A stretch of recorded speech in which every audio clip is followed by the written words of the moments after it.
நம்ம மக்கள் கிட்ட இருக்கக்கூடிய விஷயம் என்ன தெரியுமா? எதையுமே அவங்க நெகட்டிவ் ஃபோர்ஸில் தான் ஃபஸ்ட்டு பார்ப்பாங்க. போகாத, செஞ்சிடாத. குழந்தைய யாரோ வந்திருக்கிறாங்க, போய் டீ கொடுப்பான்னு சொல்லிட்டு கையில் டீ கோப்பை கொடுக்கும்போதே சொல்லிட்டு கொடுக்கறது, கொட்டிடாத. கண்டிப்பாக கொட்டும். பத்திரம், பத்திரமா கொண்டு போ. அந்த வார்த்தை எப்படி இருக்கு? நிறைய பேரை நான் பார்க்குறேங்க, இன்னைக்கு ஃபோனில் பேசும்போதே ஒன்றும் இல்லை, அப்படி தான் ஒன்றும் இல்லைன்னா ஃபோனை வச்சிடவா, ஒன்றும் இல்லை சும்மா தான் உங்களோட பேசலான்னு ஃபோன் பண்ணேன், ஒரு 50,000 ரூபாய் கிடைக்குமா? ஒன்றும் இல்லை, சும்மா தான் பேசுறியா நீ?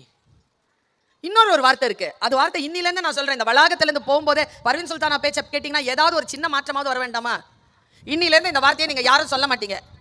நோ ப்ராப்ளம், அது பிரச்சனை இல்லை. காலையில் 8 மணிக்கு கல்யாணம்னு சொல்லி இருக்குது, ஒரு 7:30க்கெலாம் வந்துடலாமா? பிரச்சனை இல்லை, வந்துடலாம், நோ ப்ராப்ளம். இப்போ என்ன ப்ராப்ளம் வந்துச்சு உனக்குன்ட்டு நோ ப்ராப்ளம்னு சொன்னேன் அந்த இடத்துல. வர்றேன்னா வர்றேன்னு சொல்லு, வரலன்னா வரலன்னு சொல்லு. எந்த விஷயத்தை கேட்டாலும் நோ ப்ராப்ளம். எங்கிருந்து வந்தது அந்த ப்ராப்ளம்ங்கிற சொல்?